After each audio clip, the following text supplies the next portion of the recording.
Muito bem. A segunda parte, então, da nossa reflexão sobre liderança, em Mateus 4 e 5. Nós falamos sobre Mateus 4. E eu quero entrar agora em Mateus 5 com vocês. Por gentileza, podem ir para lá. Nós falamos sobre as 3 decisões que Jesus tomou no início da sua liderança, do seu ministério. Quais foram as 3? Irmãos, se lembram? Não iria fazer sozinho, não ia fazer por muito tempo, e não ia fazer tudo. Então, eu não vou ser um líder que trabalhe sozinho. Nem a Trindade faz isso, nem Jesus fez isso. Quem sou eu para achar que eu vou liderar sozinho? Eu não vou liderar por muito tempo. Por melhor líder que eu seja, alguém fez isso antes de mim e alguém vai fazer depois de mim. Então, eu tenho que preparar liderança. O sucesso do nosso ministério não é medido pelo número de pessoas que nos seguem, mas pelo número de líderes que nós formamos. Olha aí Jesus. Jesus vai se encontrar com Pedro. Vamos pensar sobre isso. Aquele encontro de Jesus com Pedro parecia o encontro de um líder fracassado, aparentemente. Alguém poderia fazer a seguinte leitura: esse Jesus aí reuniu um gato pingado de discípulo, morreu, e eles se dispersaram depois da morte dele. Então não vai dar em nada isso aí. Aí Jesus vai lá, depois de morto, ressurreto, com as marcas dos cravos nas mãos, aparece para os discípulos, vai atrás de Pedro, para chamar Pedro para ser pastor das ovelhas dele. Parecia um encontro assim, sem muito futuro, sabe? Mas Jesus vai e traz Pedro de volta, traz o coração de Pedro para o ministério. E Pedro se torna um líder na igreja. Quando ele foi preso lá em Jerusalém, tem um homem chamado Gamaliel, que depois vai ser o mentor do apóstolo Paulo, que ele dá um conselho para o Sinédrio. Os irmãos se lembram do conselho que ele dá para o Sinédrio? Foi aquele conselho: espera aí, gente, não vamos fazer mal para eles. Tempo atrás apareceu um tal de Teudas aí, reuniu vários discípulos. Ele morreu, o movimento dele se dispersou, não deu em nada. Depois apareceu um tal de Judas aí, também não deu em nada, morreu o movimento com ele. Então, não vamos ficar lutando com esse povo não, porque se for de Deus, vai prevalecer. E a gente vai se achar lutando contra Deus. Se não for, vai morrer na praia, do mesmo jeito que os discípulos de Teudas morreram com ele, e os discípulos de Judas morreram com ele. E o que os irmãos sabem que aconteceu? Nós não contamos a história antes e depois de Judas, nem antes e depois de Teudas, né? Mas antes e depois de Cristo. Não é antes e depois de Pilatos, não é antes e depois de César Augusto, é antes e depois de Jesus Cristo, né? Não morreu. Do século I, no ano 63, houve um incêndio em Roma. O imperador era quem? Nero. A cidade de Roma tinha 14 bairros. 4 deles moravam muitos judeus, e judeus cristãos. Já havia a igreja de Roma ali. E diz a história que o incêndio devastou Roma, menos foi afetado, os bairros menos afetados pelo incêndio, em 63, foram os bairros onde viviam os judeus e os cristãos. O que Nero diz? Que os cristãos botaram fogo em Roma. Esse é o argumento da história. Tem algumas controvérsias sobre isso, mas esse é o argumento mais prevalecente. Com isso, Nero iniciou, o imperador, uma grande perseguição, que não era mais o império perseguindo, mas agora era Nério, depois Tibério, Justiniano e outros imperadores. Severo, pelo nome você já vê, né? Do imperador. Pelo menos 10 dos imperadores desse ano 63 até o ano em que Constantino assume o trono, no século IV, quase 300 anos depois, pelo menos 10 imperadores, de todos os imperadores que reinaram, perseguiram os cristãos de forma dura.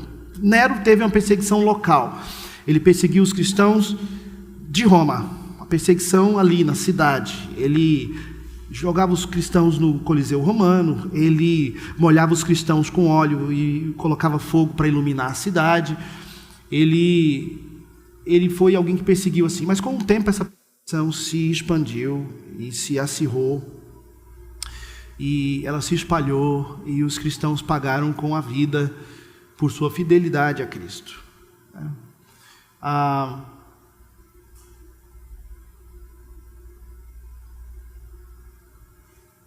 O movimento de Cristo foi tão forte que, mesmo a despeito de toda essa perseguição, no século IV, o império entendeu que o cristianismo tinha que ser a religião oficial do Estado.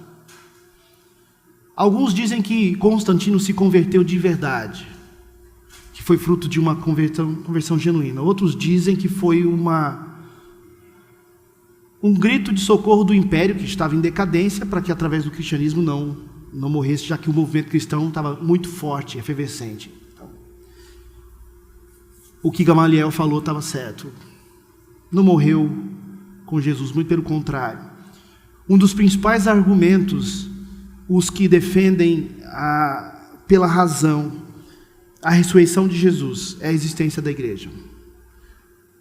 A igreja é uma prova, a igreja primitiva, os que pagavam com a vida para seguir Jesus, são uma prova física, uma prova histórica, uma prova no tempo e no espaço que a gente tem da ressurreição de Jesus.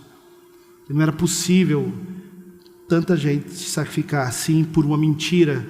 Essa mentira já teria sido desmascarada com o tempo, a respeito de que Jesus não morreu e ressuscitou. Necessariamente ele foi, na verdade, teve seu corpo roubado, que foi a versão daquela época. Estudiosos dizem que para um mito se estabelecer é necessário várias décadas para que a tradição oral se torne um mito. Então, Jesus morreu, roubaram o corpo dele, mas de tanto falarem que ele ressuscitou, depois de algumas décadas, a história se torna mito, se torna verdade para muita gente. Não, Flávio Joséfo e outros historiadores têm textos que mostram que já no primeiro século, já nas primeiras décadas ali, já nos primeiros anos ali, pós a morte de Jesus, essa era uma fé corrente, uma fé forte, uma fé que sustentava os fiéis, da ressurreição de Jesus. Então ele prevaleceu, a sua liderança prevaleceu. Então não fracassou porque ele tinha pouca gente que o seguia de verdade. Durante o seu ministério, multidões o seguiram.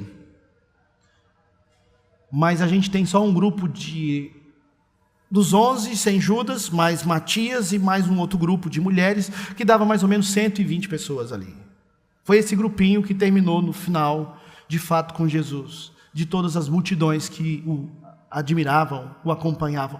Porque essa mesma multidão que recebeu Jesus com mantos e palmas e gritando Hosana, ao que vem em nome do Senhor, o filho de Davi, foi a mesma multidão que gritou solte Barrabás, crucifica Jesus, né?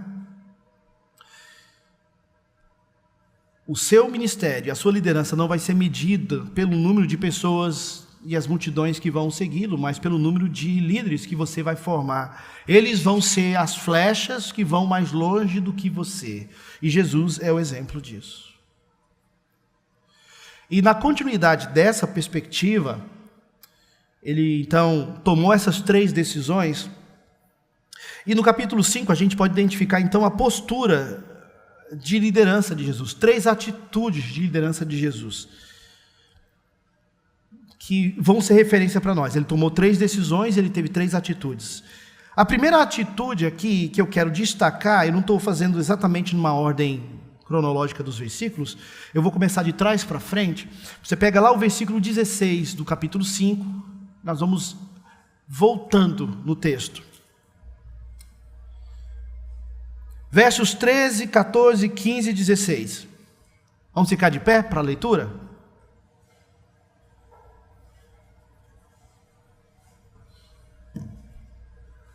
Vocês são o sal da terra. Se alguém puder, por gentileza, trazer água para mim, por gentileza, me ajudar aqui. Água, por gentileza. Obrigado. 13. Vocês são o sal da terra. Ora, se o sal vier a ser insípido, como lhe restaurar o sabor? Para nada mais presta, senão para, lançado fora, ser pisado pelos homens. Vocês são a luz do mundo. Não se pode esconder uma cidade situada no alto do monte, nem se acende uma lamparina para colocá-la debaixo de um cesto, mas num lugar adequado onde ilumina bem todos os que estão na casa. Assim brilhe também a luz de vocês diante dos outros, para que vejam as boas obras que vocês fazem e glorifique o Pai de vocês que está nos céus. Amém? Vamos orar?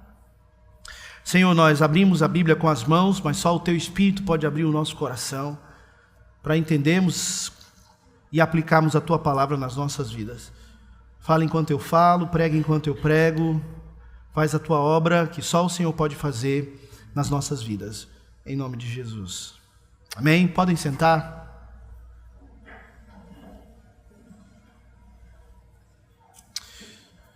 A primeira postura ou atitude que eu queria destacar da liderança de Jesus aqui é que ele tinha, de forma muito clara,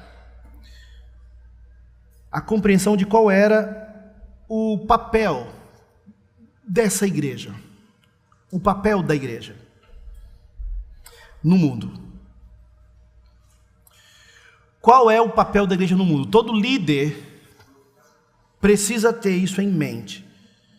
Jesus entendeu que não iria liderar sozinho, não iria liderar fazendo tudo e não ia liderar por muito tempo. E a primeira postura dele é ter muito claro em mente, obrigado, meu irmão.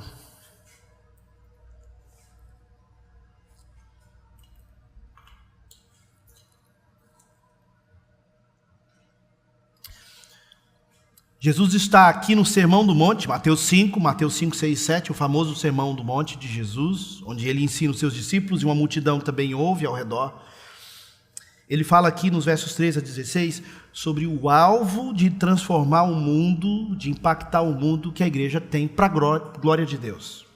O alvo final é a glória de Deus. Vamos nos lembrar que Paulo diz em Efésios que Deus nos escolheu para o louvor da sua glória. Cristo morreu por nós para o louvor da sua glória. O Espírito Santo confirma, nos cela para o louvor da sua glória. Então, a obra de redenção é para a glória de Deus. E a obra da igreja, que não é a obra de redenção, mas é a obra de levar a redenção, de pregar a redenção, de anunciar a redenção e de viver como povo redimido, também é para a glória de Deus. Observe no final do versículo de número 16. Para que os homens vejam as vossas boas obras e glorifiquem o Pai de vocês que está nos céus. Então, o nosso alvo da liderança que a gente exerce não é a nossa glória, não é o nosso brilho, não é a nossa estrela, não são os nossos méritos, é a glória de Deus. De que forma? Ele tem isso aqui, ele usa duas analogias, a analogia da luz e a analogia do sal e da luz. Jesus está falando para um povo, e aqui é sobretudo ainda para os judeus convertidos, os seus discípulos, para um povo que havia fracassado nessa missão no Antigo Testamento. Ou os hebreus, os judeus, eles se isolavam do mundo e não cumpriam a missão sacerdotal de abençoarem as famílias da terra, ou eles se conformavam com o mundo e assimilavam a idolatria, a imoralidade e os valores desse mundo. Esses dois grandes pecados pesam sobre o povo de Deus no Antigo Testamento. Eles se isolaram do mundo, se omitindo do seu papel sacerdotal, do seu papel de atalaia, de mensageiros, o querus, o mensageiro, de proclamarem, anunciar entre as nações a sua glória e entre os povos as suas maravilhas, o Salmo 96. Gênesis 12, em ti serão benditas todas as famílias da terra, o chamado de Deus para Abraão.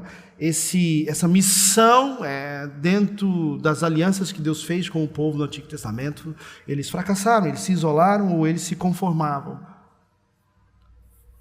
ou eles se tomavam a forma mundana do mundo. E Jesus vem para dizer: vocês precisam ser sal e precisam ser luz. Mas não só os judeus haviam fracassado em oferecer uma solução para o mundo. Veja a crise e o impacto que o Sermão do Monte traz naquele momento. Os judeus estavam acostumados a verem os mestres e rabis como pessoas insípidas, frias, sem nenhuma relevância, sem nenhum impacto.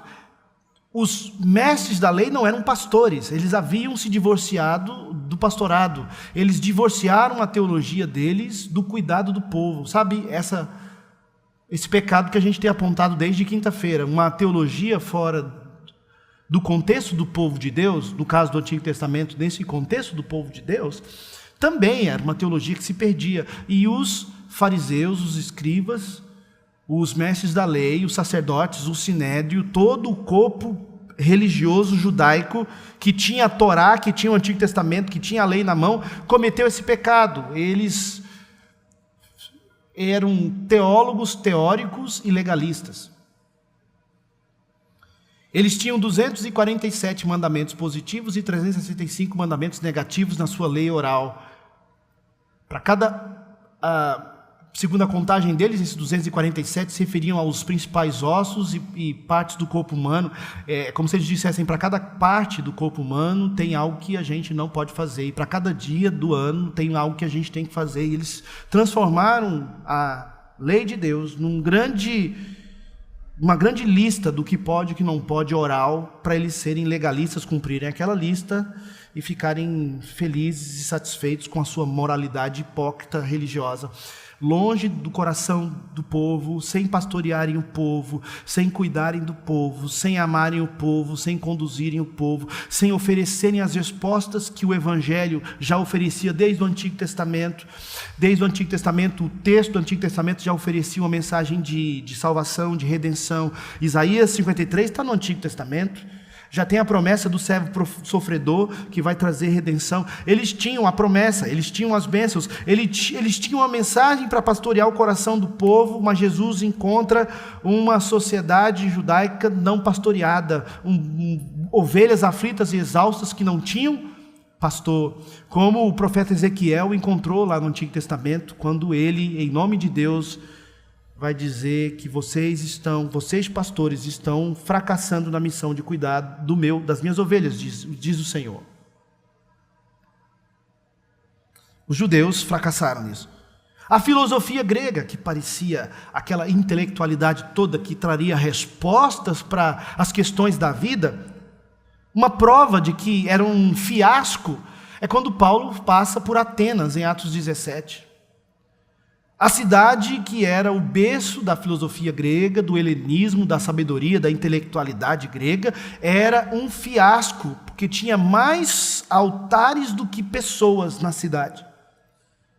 Tinha mais altares levantados para deuses do que habitantes na cidade de Atenas. Ou seja, a filosofia não trouxe as respostas para as questões últimas da vida, não trouxe as respostas para o coração. A filosofia helênica levantou boas perguntas, mas não tinha nenhuma resposta para nutrir, para suprir, para responder, para complementar, para saciar a alma do ser humano. E então, quando Paulo passa por aquela cidade, ele diz: eu vos vejo acentuadamente religiosos. E ele vai dizer, eu mencionei aqui na quinta-feira,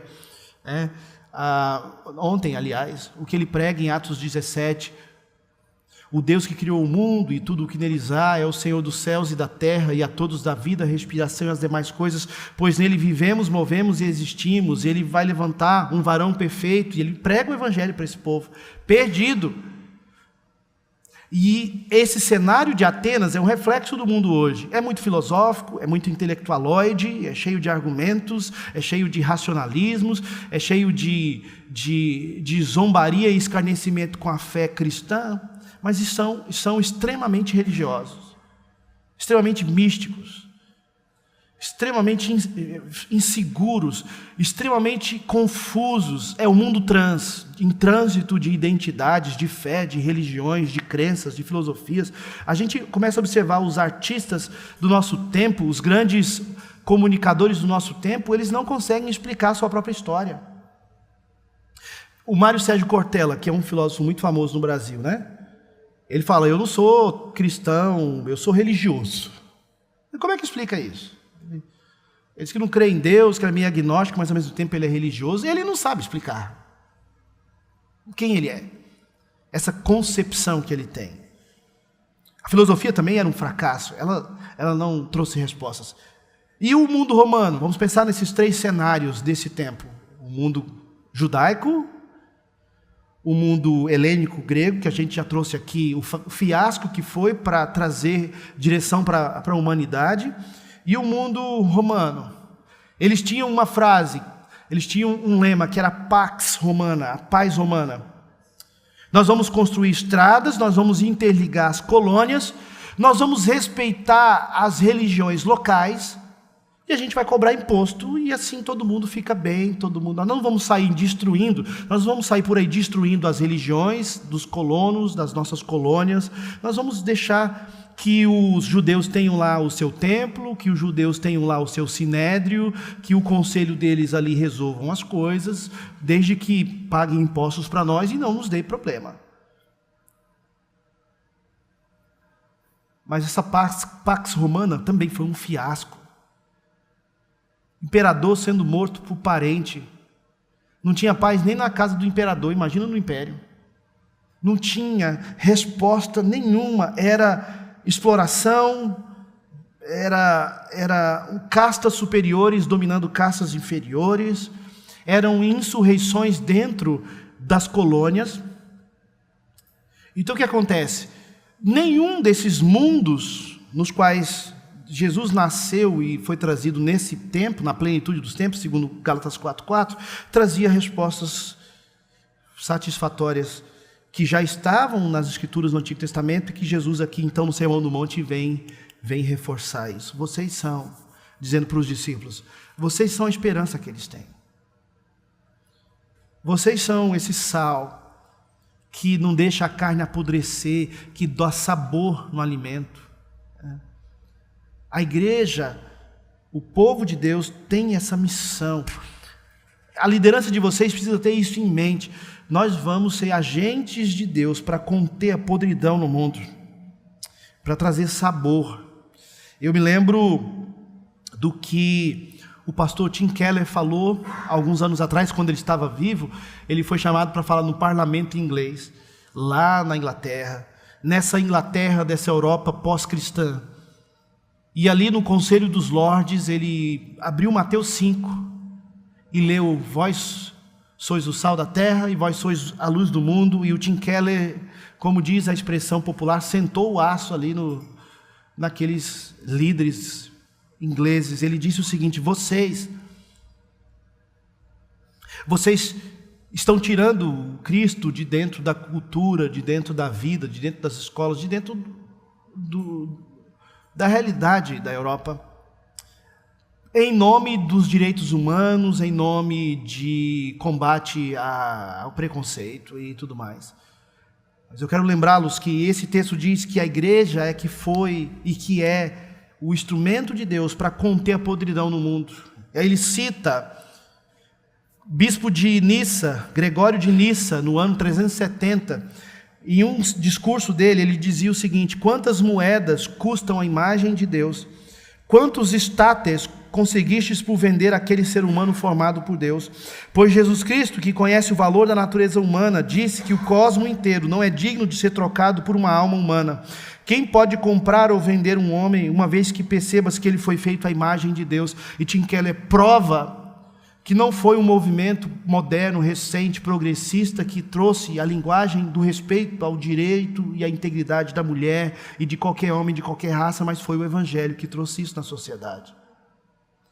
Que foi Paulo que escrevendo a Filemon, fala para ele receber quem?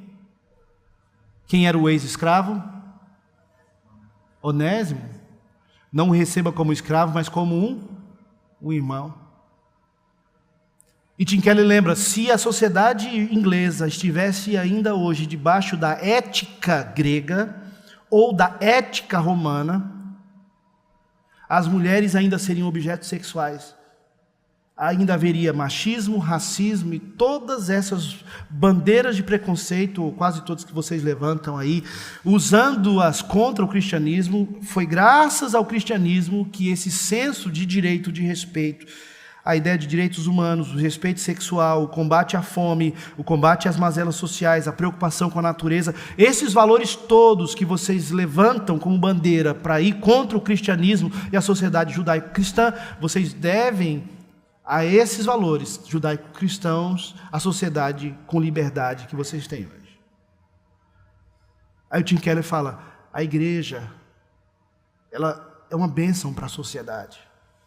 Os discípulos de Cristo são uma bênção. Eles aprendem através da palavra sobre honestidade, sobre sim, sim, não, não, sobre não traição. Quantas políticas públicas teriam sido superadas de saúde, de aborto e uma série de outros problemas se a sociedade vivesse conforme os valores de Cristo? Não teria problema de anticonceptivo, não teria problema de gravidez indesejada, não teria problema de uma série de coisas, porque os cristãos aprendem pela palavra a se casarem com uma mulher e serem fiéis a ela. Então, ele começa a trazer isso. Eu acho que a cara de muitos dos lords ingleses corou ali, sabe, naquela palestra do Tim Keller, mostrando que eles estavam cuspindo no prato dos cristãos, e era graça ao prato moral, bíblico, cristão, evangélico, que a sociedade inglesa tinha chegado até onde tinha chegado. Sem contar a história recente da emancipação e da libertação dos escravos.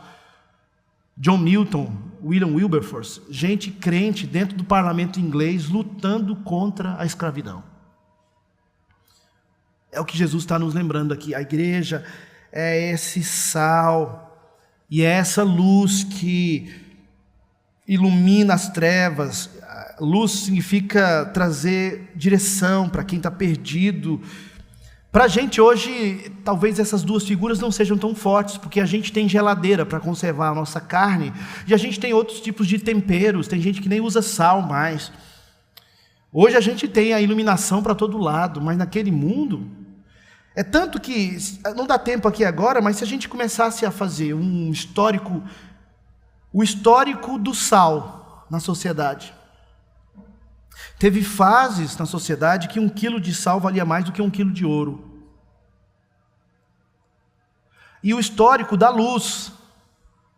Não tem aquela música que mostram os macacos descobrindo o fogo? Não tem uma música assim?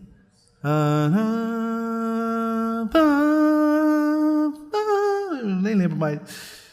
E os macacos lá com fogo e tudo mais, né? Mas isso teve a ver com exércitos que venceram outros exércitos. Quem dominava mais o fogo, que tinha mais domínio, que sabia usar, tinha acesso ao campo de batalha de noite. Os inimigos todos dormindo, porque ninguém guerreava à noite, porque ninguém enxergava. Aí quem tinha luz conseguia chegar, não entende? Existe a história do sal e a história da luz na humanidade, mostrando que eles eram importantes, eles continham a podridão da carne, aquela carne de sol, aquela carne salgada. Hoje eu comi uma carne de sol do sertão. Foi boa, viu? Se quiserem me convidar de novo, eu estou aí, tá? Estamos aí. Então, Jesus usa esses exemplos, né? Nós temos que nos envolver relacionalmente com o mundo e redentivamente com o mundo. É o que o Dr. Martin Lloyd Jones chama de convivência sem cumplicidade. A gente convive, mas a gente não é cúmplice das obras das trevas. A gente brilha, né? É aquela famosa pergunta que eu acho que muitos pastores de jovens já ouviram. Eu ouvi quando eu estava em 2005 pastoreando os jovens de Brasília. Pastor, mas então eu posso ir numa boate com os jovens porque Jesus estava entre os pecadores, Jesus... Eu falei, olha, se você for causar na boate o mesmo impacto que Jesus causou, aonde ele sentou o pé e se assentou, meu filho, vai lá e transforma aquele ambiente. Ninguém ia, né? É uma convivência sem cumplicidade. É um relacionamento com o mundo redentivo. É isso que Jesus está dizendo que todo líder cristão precisa ter em mente. Qual é a nossa missão? Redimir o mundo através da palavra. C.S. Lewis tem uma expressão muito bonita para isso. Ele diz: eu creio no cristianismo como acredito no brilho do sol. Não simplesmente porque eu o vejo, mas porque através dele eu posso ver todas as outras coisas. Olha que bonito isso. Eu acredito no cristianismo como acredito no brilho do sol, não simplesmente porque eu vejo, mas porque através dele eu posso ver todas as outras coisas. Isso aqui tem a ver com cosmovisão cristã. Interpretar todas as situações da vida a partir das lentes do Evangelho. Criação, queda, redenção e consumação. Tudo está ligado a essa lente. Então fica aí o primeiro princípio que Jesus adota para a sua liderança. O primeiro comportamento, a primeira postura é de ter em mente de forma clara que a missão da igreja que ele lidera é glorificar a Deus, desenvolvendo um relacionamento com o mundo redentor ou redentivo. Amém? Agora, a segunda parte aí, retrocedendo nos versículos, você pega as bem-aventuranças, do verso 12, voltando até o 3. Você tem que ser um instrumento de transformação do mundo. Você precisa ser um líder cristão que trabalha com os seus liderados ou com o ministério no qual você está envolvido para transformar o mundo, ser sal e luz no mundo. Bom demais, vamos fazer isso. Como a gente faz?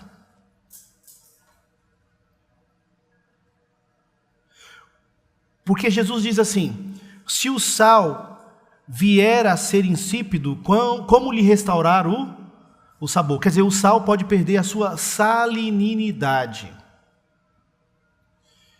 E a luz pode perder a sua luminosidade, escondida atrás do monte ou embaixo da mesa.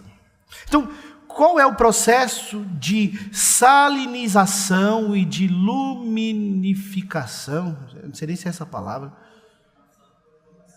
Mas não é iluminação. Porque não é um efeito para fora, é um efeito para dentro, de ir se tornando luz. Como é que eu falo isso? Luminização. Salinização e luminização, tá? Não é iluminar para fora, mas é ir se tornando luz. Não é salgar, mas é ir se tornando sal. Não é iluminar, mas é ir se tornando luz. Como é que esse processo de se tornar sal e de se tornar luz acontece? Bom, a lista está aqui.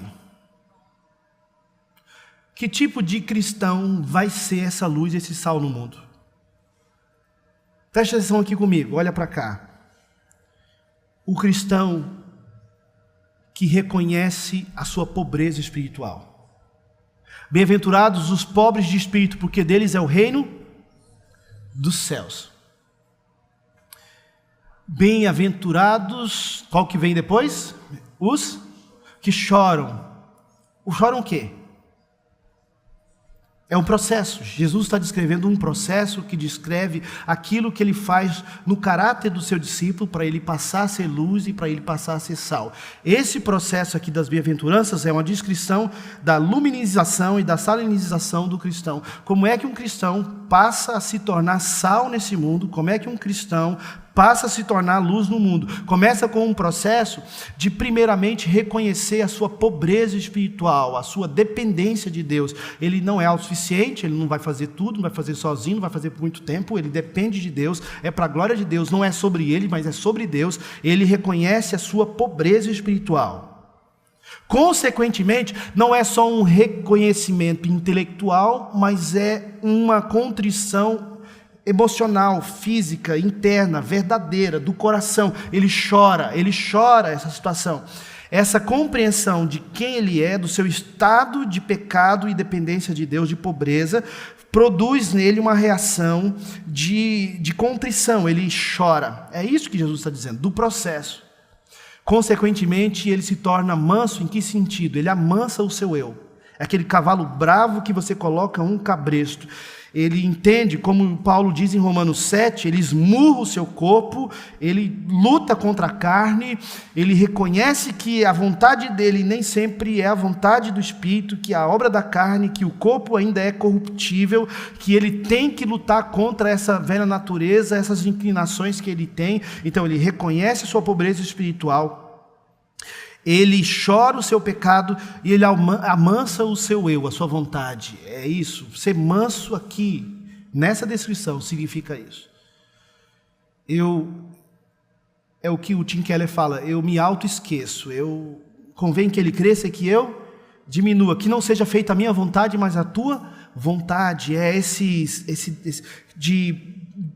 essa postura que Jesus fala para os seus discípulos: quem quiser me seguir, dia após dia, toma a sua cruz e me siga. Colossenses capítulo 2, Colossenses capítulo 3, porque morrestes e a vossa vida está oculta atrás de Cristo. Eu pergunto para os irmãos,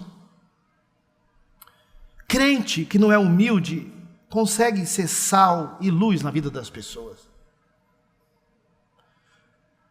Ou crente do nariz empinado, soberbo, altivo, autoconfiante, superior? Obrigado a Deus, porque eu não sou como esses demais homens pecadores. Eu jejuo 2 vezes por semana. Eu não torço para o Corinthians, eu torço para... Você começa a contar as suas obras, né? Torço para o Fortaleza, não torço para o Náutico, eu torço para o Fortaleza, né? Você começa a contar as suas obras. Obrigado a Deus, porque, né? Então, vai abençoar quem?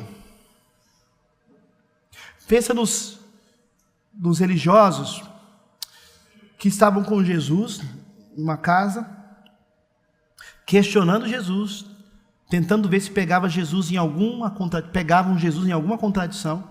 Aí de repente chegam 4 anônimos carregando um paralítico, descem pelo telhado, botam um paralítico ali no meio de Jesus. Jesus vê a fé deles, perdoa os pecados deles. Depois, por causa desses religiosos frios, ele também cura o paralítico. Então, quer dizer, nessa história, os religiosos, os que tinham a lei, não foram bênção, não foram instrumento de mudança, de cura, de transformação, não levaram ninguém até Jesus, não foram meio de graça, não foram nada, foram só empecilho. Eles não eram humildes de espírito. Aquela vez que Jesus estava na casa de uma mulher pecadora que estava lavando os seus pés, e ele chama a atenção.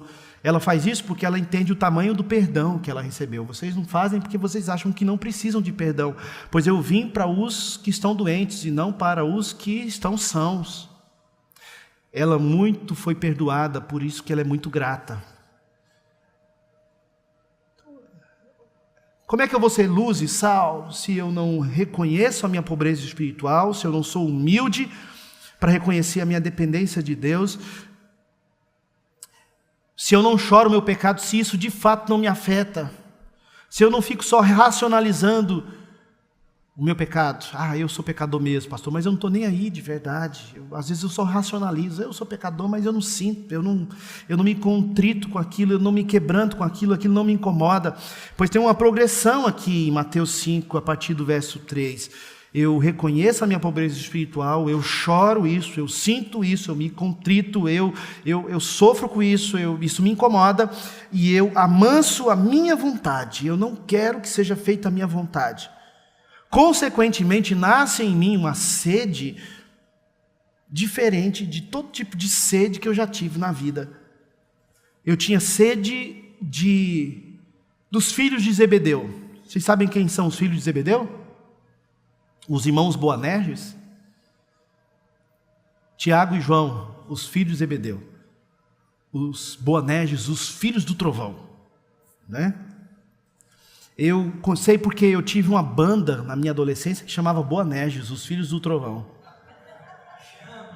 Só na guitarra aqui, misericórdia, vixe. Mas era crente, era gospel, né? Era crente. Era guitarrando aqui, mas era crente, viu, gente? E aí, qual o nome que eu escolhi com os meus amigos? Boanerges, os filhos do trovão, né? Misericórdia. A gente é aquele crente Boanerges porque a mãe chegou com os filhos, né, para conversar com Jesus certa vez. Jesus, eu tenho um pedido para fazer para o senhor, mas é coisa simples, tranquila. Quando o senhor estiver lá reinando, o meu filho, esse aqui, ó, olha que bonitinho, ele vai ficar na direita do seu trono, reinando contigo, e esse na esquerda. Só quero pedir isso, mais nada. Que tipo de crente nós somos, né? Que bênção a gente vai ser para a vida das pessoas com essa altivez, com esse coração que não se quebranta, com esse ego que não se amansa. Que sede a gente vai ter? Vai ter sede de fama, sede de status, sede de glória. Mas aquele que é pobre de espírito, que chora o seu pecado, que amansa o seu eu, tem fome e sede de justiça. Aqui eu não estou falando de uma bandeira de justiça marchando pela rua. Fome e sede da justiça de Deus. Deus é justo. Em Deus não há mentira, sombra de dúvida. Em Deus não há nada feio, nada obscuro, nada confuso. Deus só tem verdade, Deus só tem beleza, Deus só tem glória, poder, luz. E eu tenho sede disso. Nada do que eu vejo nesse mundo preenche isso em mim. Eu posso encontrar pessoas no mundo inteiro, eu posso lidar com situações no mundo inteiro, mas tem uma sede em mim, uma fome em mim do justo, do belo, do soberano, do transcendente, do brilhante, do glorioso Deus. Eu tenho sede disso.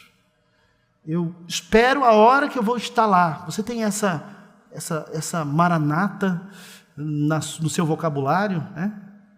Ou é só no nome do seminário? Dá até uma rima contra o adversário, né?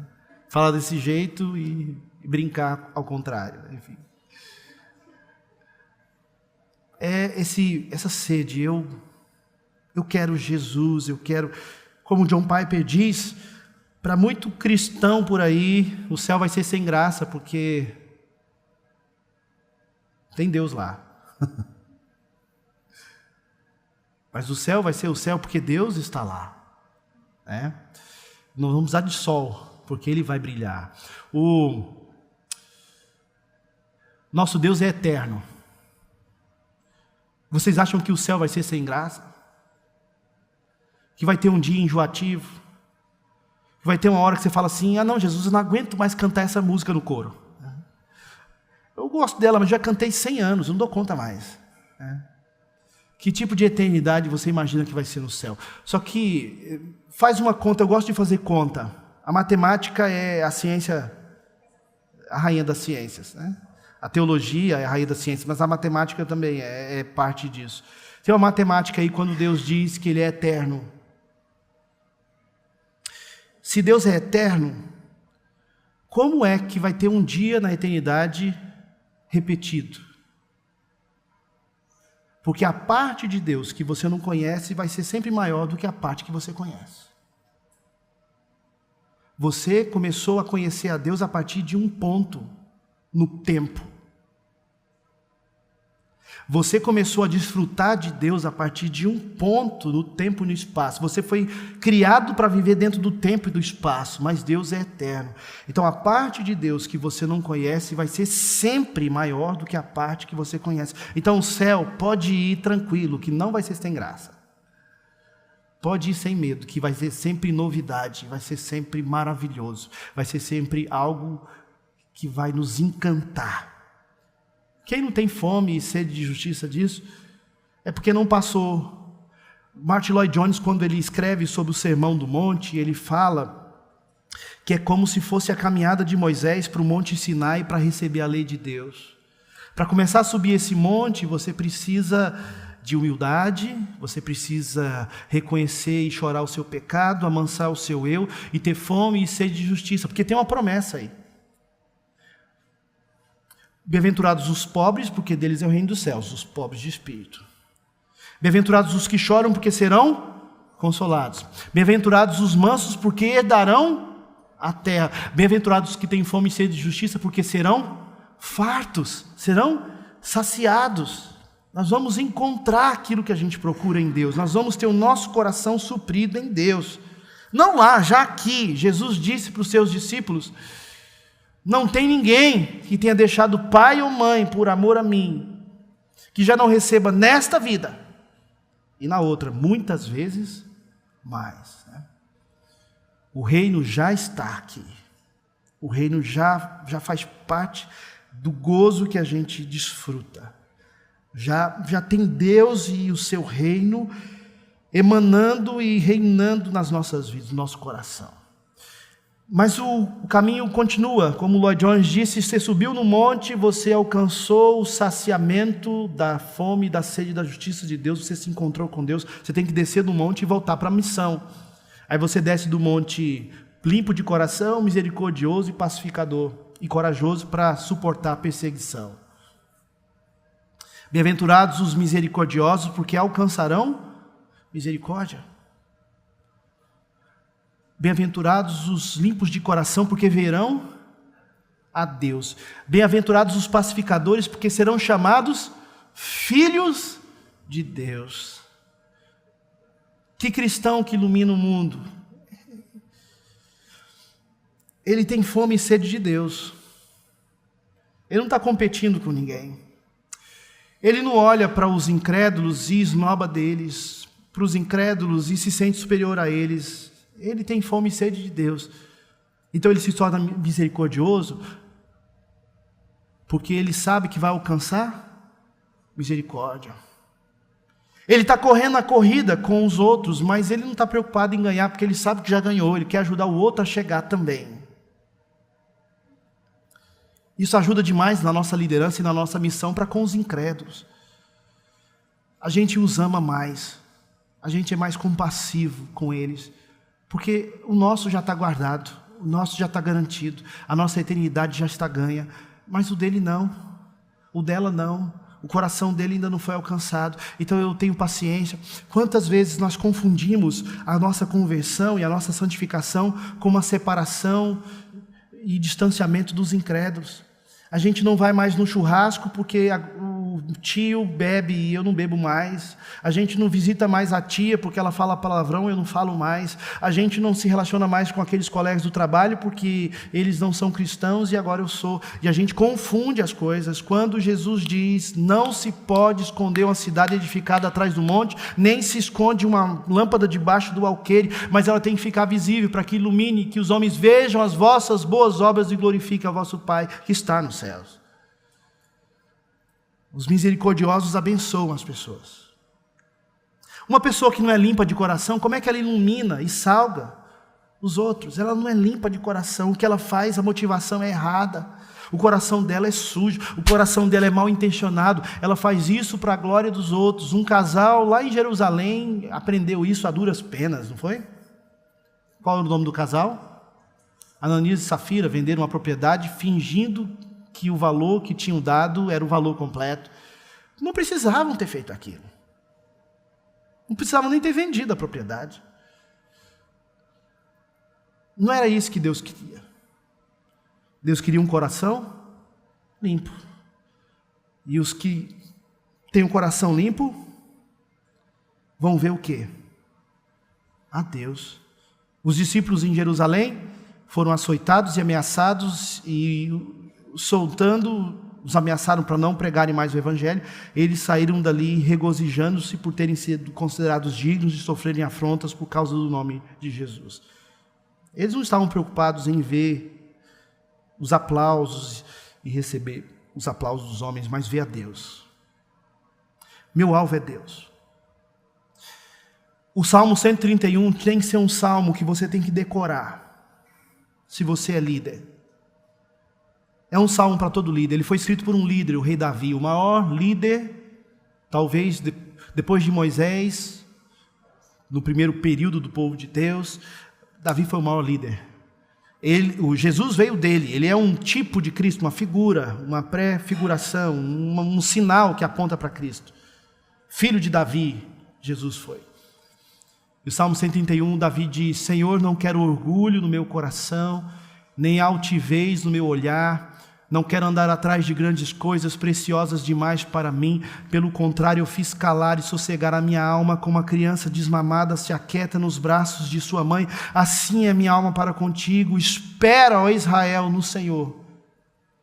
Espera no Senhor. Esse é o salmo que tem que estar no nosso coração.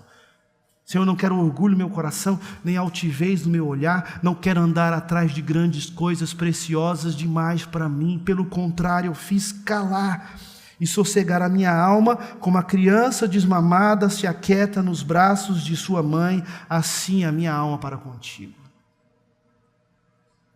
Bem-aventurados os misericordiosos, porque alcançarão misericórdia. Bem-aventurados os limpos de coração, porque verão a Deus. Bem-aventurados os pacificadores, porque serão chamados filhos de Deus. O que é um pacificador?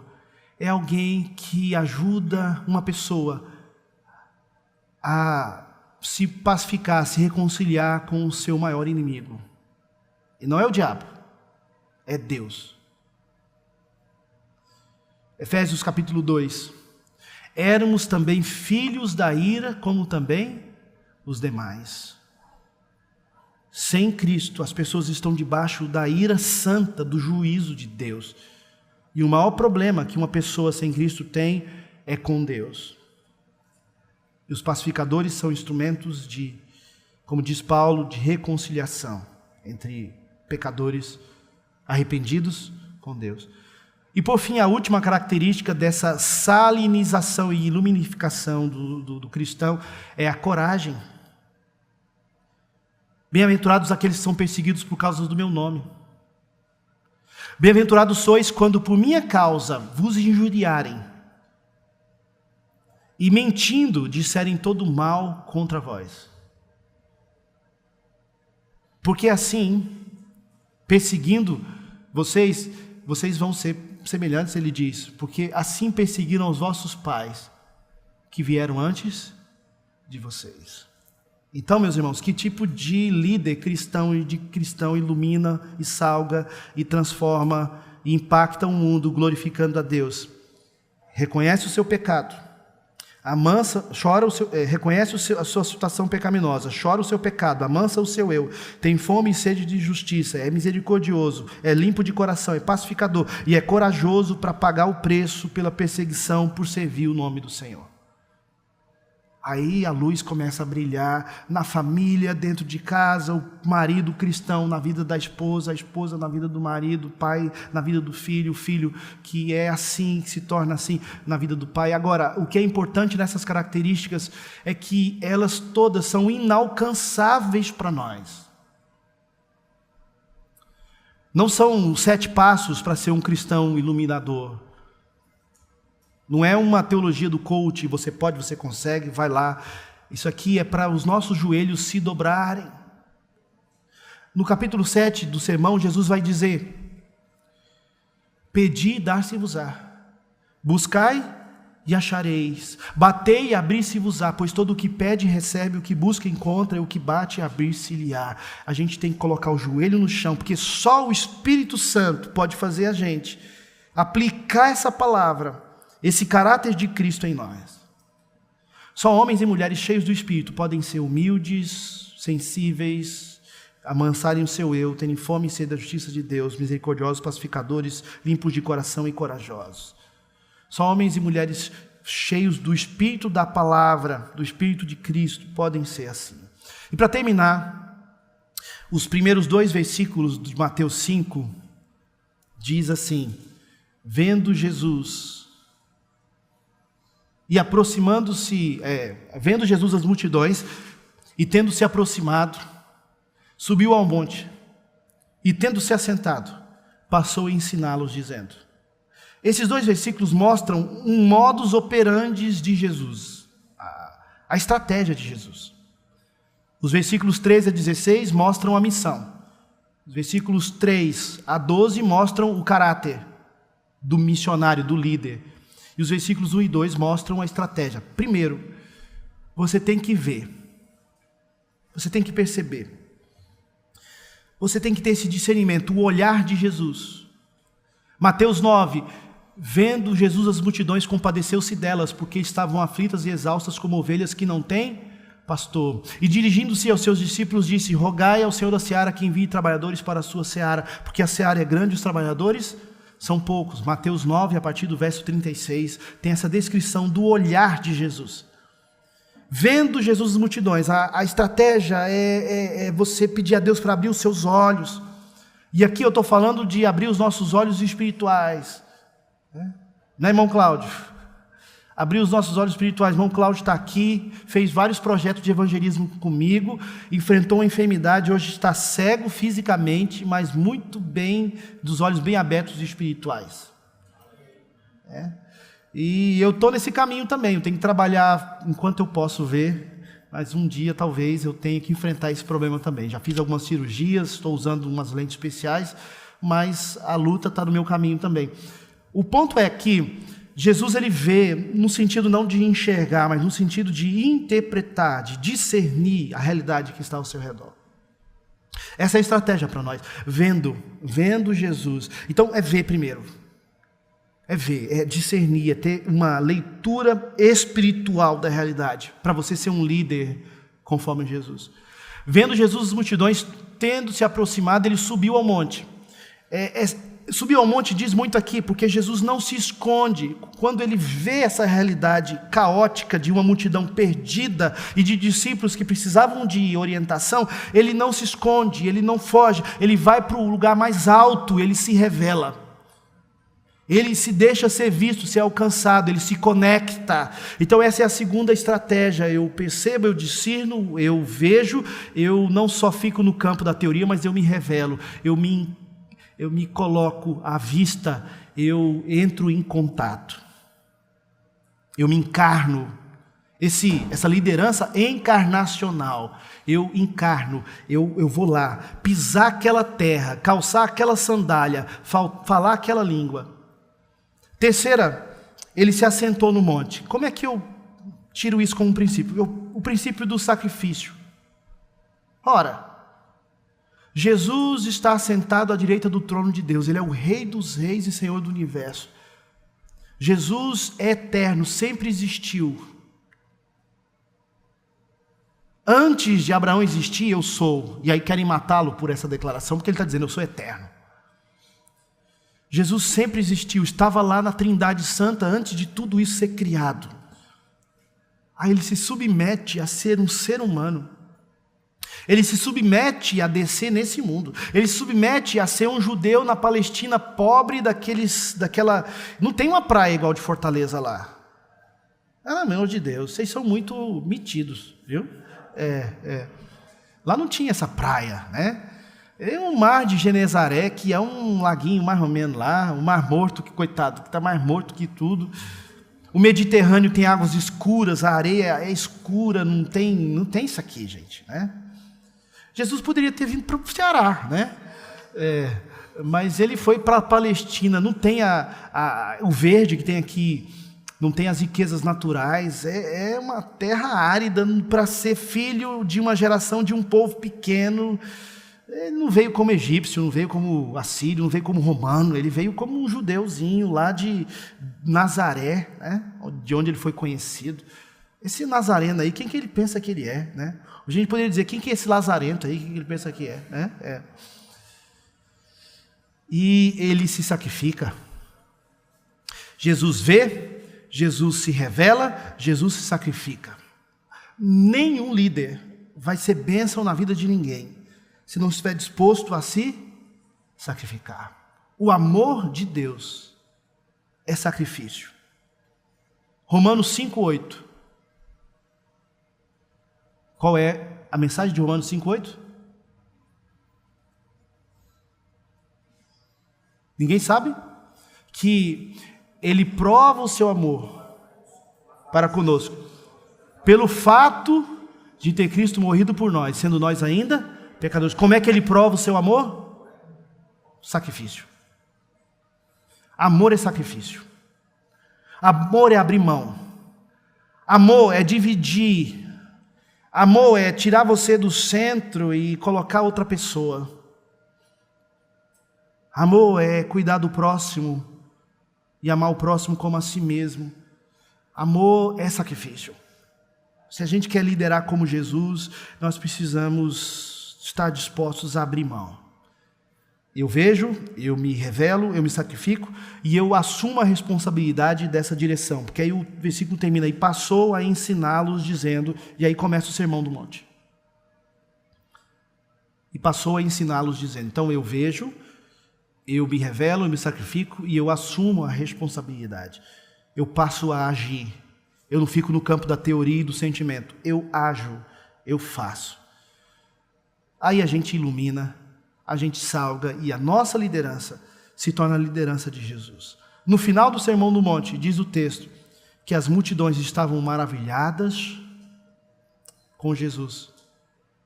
Porque ele não falava como os escribas, os fariseus religiosos, mas como alguém que tinha autoridade. Esse é o nosso Jesus. Esse é o nosso modelo de liderança. Esse é o nosso modelo de ministério para as nossas vidas. Amém? Como eu estendi mais tempo do que a primeira palestra nessa, eu acho que a gente pode fechar aqui. Quem é que está dirigindo o programa aqui hoje? Eu não estou vendo o Valbert nem o pastor Tiago aqui. Sou eu mesmo que estou dirigindo, né? Então, eu estou dirigindo isso aí. Está comigo aqui, está com Deus. Né? Antes de orar, para a gente ter um tempo, vamos ter um momento de perguntas que eu não souber, os irmãos aqui, os seminaristas do Cibima estão prontos para responder. Né? Momento de pergunta, observação, e a gente tem uns minutinhos para a gente conversar e a gente termina com uma oração. Oi? Isso.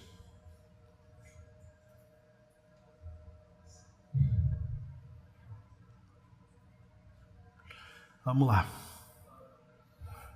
Que bom. Pastor Valbert chegou, o que eu não puder responder, ele já veio preparado para isso, tá? Pastor, aquele método que é muito repetido de Jesus, chamando o café, fazendo, né? Primeiro deixa eles observarem, depois. É 3 métodos, esqueci. Só sei que o último é aquele que você envia e deixa ele fazer. O senhor consegue perceber essa. Sim. Jesus nunca pediu para os discípulos fazerem uma coisa que ele já não tivesse disposto a fazer. Ele pede para os discípulos se sacrificarem, ele se sacrificou. Ele pede para os discípulos amarem, ele amou. Ele pede para os discípulos suportarem o sofrimento, ele suportou. Né? E, então, em Mateus 9, a partir do verso 36, tem esse modelo. Né? E percorria Jesus as cidades e povoados, ensinando nas sinagogas e pregando o evangelho do reino. E ali o texto diz que, vendo as multidões, compadeceu-se delas, porque estavam aflitas e exaustas como ovelhas que não têm pastor. Ele estava pregando, ensinando, curando, e os discípulos estavam acompanhando e vendo. E aí ele vê com compaixão aquelas ovelhas, ele se vira para os discípulos e diz: rogai ao Senhor da seara que envie trabalhadores para a sua seara, porque a seara é grande, os trabalhadores são poucos. Aí termina o capítulo 9. O primeiro versículo do capítulo 10 diz: e tendo Jesus chamado os seus discípulos, os enviou. Então é até um pouco engraçado, porque no versículo anterior Jesus está dizendo: orem para que Deus mande trabalhadores. Aí no versículo seguinte Jesus fala: opa, surpresa, são vocês, né? Vocês são a resposta da oração que vocês acabaram de fazer. Então tem esse processo, né? De Jesus conectá-los com Ele, de conectá-los entre si e de enviá-los para se conectarem com as pessoas perdidas e pregar o evangelho para elas. Esse processo acontece em todo o discipulado, que é um caminho do discipulado: amar a Deus, amar o próximo e servir no mundo, né? Alguém quer fazer uma observação, alguma pergunta? Não só sobre a palestra de hoje, mas talvez a de ontem, antes de ontem, a gente tem esse tempinho para a gente fechar. Aproveita, ninguém quer perguntar, você vai, manda ver, meu irmão. Quando você diz assim, como você falou, né, aqueles 3 pontos de informal, formal E não formal. Você pode explicar um pouco esse Certo. não formal e os outros complementarmente? No mundo judaico, eu identifico o não formal como o processo teológico familiar. Deuteronômio capítulo 6. E este mandamento que hoje vos ordeno, você tem que inculcar nos seus filhos, ao se assentarem, ao se levantarem, ao andarem pelo caminho e tudo mais. Então, é esse processo de educação não formal, que começa de berço, começa em casa, né? Todo pai, todo homem judeu era responsável pelo ensino da Torá para o seu filho. Até o bar mitzvah, né, que é aos 12 anos, em que o filho se torna, teoricamente, autônomo na sua teologia. Mas também existia a educação no Antigo Testamento informal, porque era uma educação indireta, porque através das festas, das cerimônias e dos rituais, os sacerdotes e os líderes estavam ensinando para as pessoas. Então, tinha uma certa formalidade, mas não tanta. Então, era mais informal, mas tinha um processo, tinham cerimônias. E o processo formal é que a gente pode ver, através do profeta Samuel, em 1 Reis 6, que existia uma escola de profetas. No Antigo Testamento existia um grupo de pessoas que eram separadas e preparadas para serem líderes espirituais, né? Então, o levita, por exemplo, dos músicos de Davi, na minha pesquisa histórica, ele só podia assumir a função levítica aos 30, nessa execução musical, e aos 50 ele deixava de fazer isso. Ele tinha que estar preparado até os 30 e ele deixava de ter essa proeminência aos 50, ele se tornava um músico de uma outra forma, não mais o que ministrava, né? Então, há um processo no Antigo Testamento. No Novo Testamento e nos nossos dias, por exemplo, no congresso que a gente foi no Panamá, eles usavam essa linguagem da educação formal, informal e não formal. A informal é você ser educado teologicamente por um mentor, um pastor, alguém que informalmente te serve de modelo, acompanha você, esse caminhar junto, como, por exemplo, Jesus com os discípulos, né? O Bonhoeffer tem um livro sobre discipulado que fala sobre esse modelo, porque como a igreja alemã, fiel às escrituras, a igreja, essa era uma igreja perseguida pelo nazismo, então eles não podiam ter um seminário formal de ensino teológico na Alemanha em 1945, 1942. Então o seminário naquela época, Bonhoeffer trabalhou numa assim, ele caminhava com o grupo, vivia com ele. E assim, informalmente, ele ia. Então, esse é um processo informal. É um mentor, um tutor. Aliás, não formal. Não formal. É um tutor, um mentor. O informal, a gente pode pensar no próprio ambiente da igreja. Escola bíblica dominical, os cultos.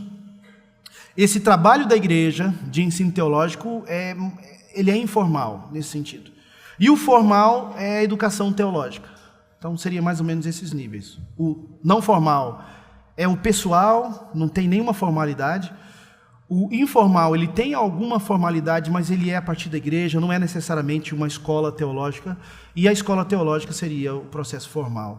O que o Congresso nos disse, que os pastores, eles precisam lidar com esses 3 processos. Então, o ideal é que um candidato chegasse no CIBIMA já tendo passado pela educação não formal e a informal, ou seja, ele chegasse aqui para estudar teologia no processo formal, já tendo uma educação de berço em casa e já tendo uma educação teológica na igreja local. E o CIBIMA seria o 3º nível, o aprofundamento formal. Mas a gente sabe que em muitas das realidades dos nossos seminaristas não é assim. O seminarista não chega muitas vezes no seminário já vindo de um lar estruturado cristão que discipulou ele. Ou muitos não chegam de uma igreja que tinha essa visão de discipulado que preparou ele, né? Eu mesmo tenho muitos seminaristas lá, e por isso a gente começa o ano com a leitura de todas as escrituras, que nem a Bíblia ele nunca leu toda, né? Lá, aqui no Ceará não tem esse tipo de coisa, mas lá em Goiás tem, viu? Vai para o seminário, mas ele não teve nada de preparo em casa, o pai era descrente, a mãe não tinha... Na igreja, ninguém se preocupou em ensinar a palavra para ele, então ele chega no seminário cru, para quase zerado, para começar o processo. Então seria uma forma... Como é o nome do irmão? Miqueias. Então o ideal é que a gente pudesse preparar o pastor nessas 3 etapas. Para mim, esse seria o ideal, né? Vamos lá. Boa noite, mano. O senhor falou sobre a importância dos pastores entenderem, a Bíblia entender que ele não é eterno, né? E, portanto, ele deve preparar líderes. Preparar a liderança e tudo mais. Como um seminarista que ainda não está no ministério, que verdades eu preciso ter presente no meu coração, não somente para que eu aja de modo correto, mas também para que eu não caia no erro de achar que posso fazer ser um líder eterno, né? Em certo sentido. Quais verdades podem estar presentes, devem estar presentes no coração para que eu não caia nesse erro? E dessa forma acabe por desfortalecer a igreja para ganhar o tema da semana. Se for uma resposta bíblica, tudo o que a gente falou aqui aponta para esse coração de um convertido, do primeiro amor, de uma pessoa que está maravilhada por ter sido alcançada pelo Evangelho. Ela está ali impactada com aquilo. Puxa, eu tive o privilégio de ser salvo, nem todos são, nem todos encontram, eu encontrei. Então esse sentimento puro, nato da conversão, da transformação, ele tem que ser mantido, fomentado e cultivado no nosso coração, nunca perder isso, né? De uma forma pragmática, eu diria para você o seguinte: você pisou no seminário, você já é modelo, você já não é só Timóteo, você já é Barnabé, você já é Paulo, na vida de outros jovens. Você pisou aqui, você já é modelo, você sabe disso, tem lugar que vai te chamar de pastor já vai te chamar de não sei o que, já vai botar para você fazer um monte de coisa, não tem que saber se você é seminarista do primeiro mês ou do último mês do seminário. Você está aqui dentro, você já é um modelo para outros que querem ir para o seminário, para outros que querem servir o Senhor. Então, esse papel de ser instrumento para formar outros líderes já começou na sua vida. Não vai começar, você não é só mais flecha, você entrou no seminário, você já é arco. O seu ministério de arco já começou, você pisou no seminário, você já é arco também, você vai ser instrumento para lançar outros. E eu acho que isso é muito importante, porque se os seminaristas viverem a vida do tempo de seminário só pensando no que vai ser no futuro, eles perdem de vista que o ministério deles já começou. O seminário faz parte da lapidação desse ministério. O seminário faz parte da lapidação desse dom, mas o ministério dele já começou. O dom que ele recebeu foi dado por Deus, né, no ambiente da igreja, sobre confirmação pública, mas ele já começou o seu ministério. Ele, por responsabilidade e por cumprimento das Escrituras, que diz para a gente não impor precipitadamente as mãos para consagrar um pastor, né? Então ele precisa passar por esse processo de maturação. Então o seminário ajuda, o estudo teológico ajuda, mas o seu ministério já começou, o seu dom já tem que ser exercido. E quem diz que você vai estar vivo até o final, né? A gente precisa ter sempre em mente a brevidade da vida. Tiago diz: antes de vocês dizerem hoje, amanhã faremos isso ou aquilo, nós devemos dizer: se o Senhor quiser, não só viveremos, como faremos isso e aquilo. Então qualquer pessoa, não é só seminarista, que entende que o ministério dele só vai começar lá na frente, ele está se esquecendo da brevidade da vida. Talvez tudo o que você vai ter de ministério vão ser os anos de seminário. Quem te garantiu ou garantiu para nós que vai ser depois? Então, isso te dá um senso de que desde agora você tem que catalisar outros, agregar outros, reunir outros. E é mais fácil você discipular um adolescente do que eu. Então, você tem a oportunidade de já ser esse instrumento de catalisação, hoje, pela idade que você tem, pela fase que você está na vida. Então, já tem isso no seu coração. Você já é arco já, meu irmão. Você já tem flecha para lançar.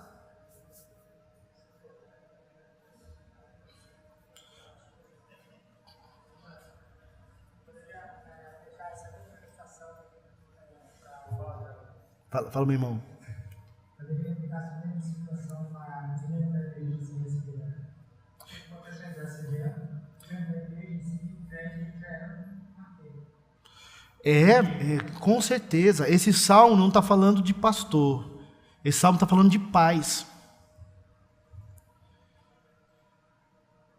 Como flechas nas mãos do guerreiro, assim são os filhos da mocidade. Feliz o homem que enche deles a sua aljava, não será envergonhado quando pleitear com os inimigos à porta. Está falando sobre paternidade. Está falando sobre a responsabilidade que os pais têm de lançar os filhos, né? Então, vai muito além do pastor. Todos nós, somos todos nós, os irmãos e as irmãs da igreja, na vida dos nossos filhos, né?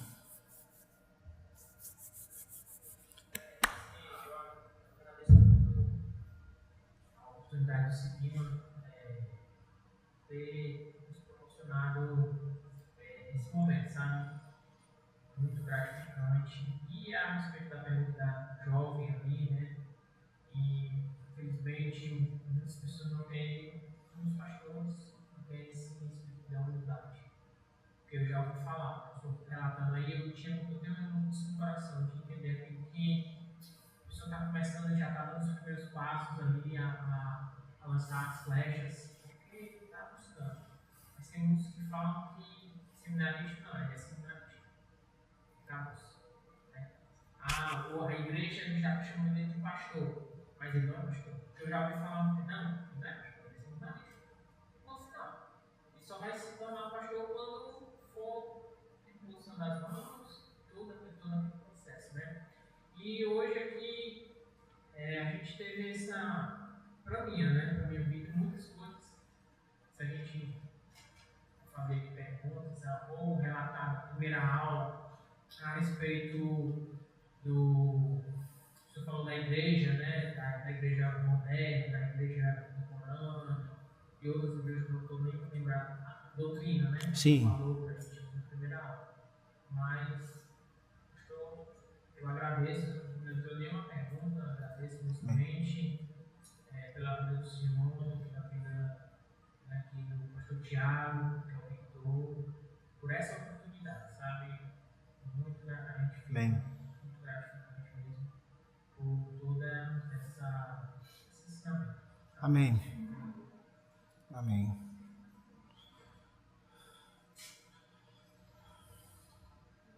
Se eu não souber, gente, o pastor responde aqui, pode falar.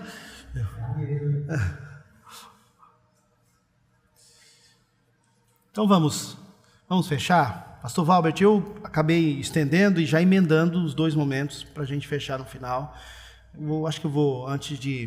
Eu queria orar com eles, e aí eu passo a palavra para o pastor, né? Vamos orar, meus irmãos?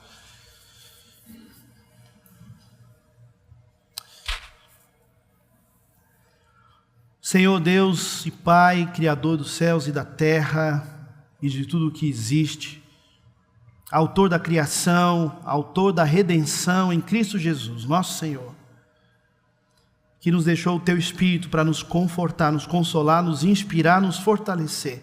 Nós Te adoramos nessa noite. Toda honra e toda glória seja dada ao nome do Senhor.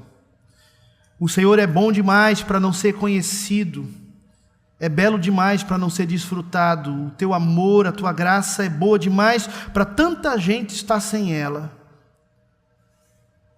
Dá a cada um dos irmãos que estão aqui, porque se estão aqui, tem algum nível de liderança para exercer. Dá a eles inspiração, dá a nós inspiração. Dá para o nosso coração um coração pobre de espírito, que reconhece humildemente a nossa pobreza espiritual sem o Senhor.